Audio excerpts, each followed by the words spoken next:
दोस्तों, आज की दुनिया सिर्फ हथियारों से नहीं, बयानों और संदेशों से भी लड़ी जा रही है। और जब कोई बयान भारत के विदेश मंत्री एस जयशंकर जैसे नेता की ओर से आता है, तो पूरी दुनिया उसे ध्यान से सुनती है।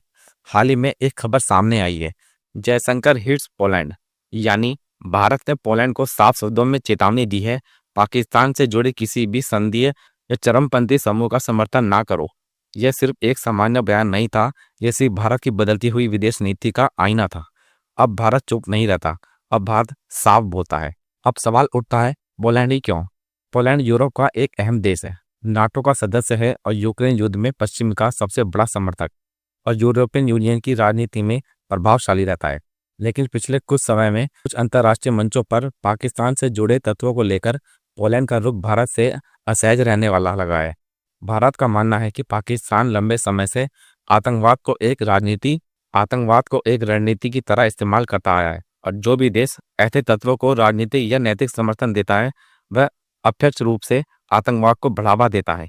और यहीं से भारत और पोलैंड के बीच यह कूटनीतिक टकराव सामने आया। एस जयशंकर की विदेश नीति एक पहचान है। गोल मोल बातें नहीं करते, कूटनीतिक दिखावा नहीं करते, सीधे साफ शब्दों में बात करते हैं। एस जयशंकर ने साफ कहा, आतंकवाद पर कोई दोहरा मापदंड नहीं होना चाहिए। अगर यूरोप अपने लिए सुरक्षा चाहता है, तो उसे एशिया की सुरक्षा की चिंताओं को भी समझना होगा।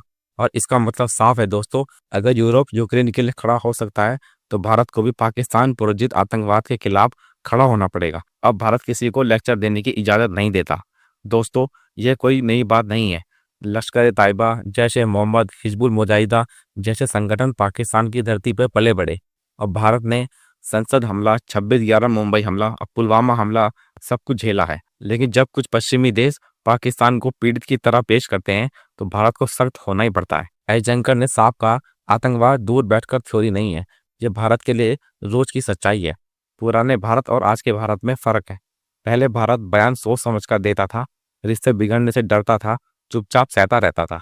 आज का भारत अपनी बात रखता है, दोस्ती और सच्चाई में फर्क नहीं करता, गलत को गलत कहता है।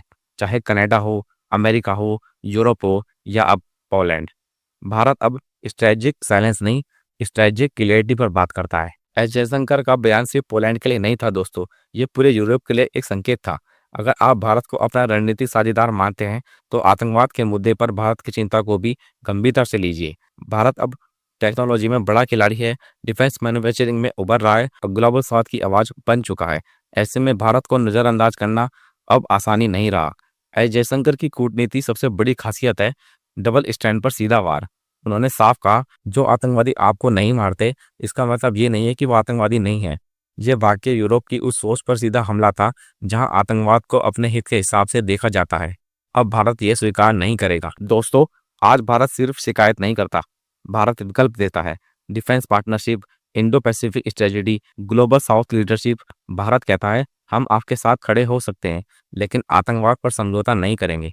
यही आत्मविश्वास एस जयशंकर के बयान में दिखता है। भारत और पोलैंड के रिश्ते पुराने हैं, ट्रेड, एजुकेशन, टेक्नोलॉजी सब कुछ है। लेकिन भारत का साफ संदेश है, दोस्ती होगी, सहयोग भी होगा, लेकिन आतंकवाद पर चुप्पी नहीं होगी। और ये भारत की रेड लाइन है। इस बयान के बाद यूरोप भारत को और गंभीरता से लेगा। पाकिस्तान की विक्टिम नैरेटिव कमजोर होगी और भारत की विदेश नीति और मुखर हो जाएगी। और सबसे अहम, दुनिया समझेगी कि भारत अब उभरती ताकत नहीं, बल्कि इस पर सोच रखने वाली ताकत है। दोस्तों, एस जयशंकर का पोलैंड को दिया गया संदेश एक चेतावनी नहीं थी, यह भारत की सोच का ऐलान था।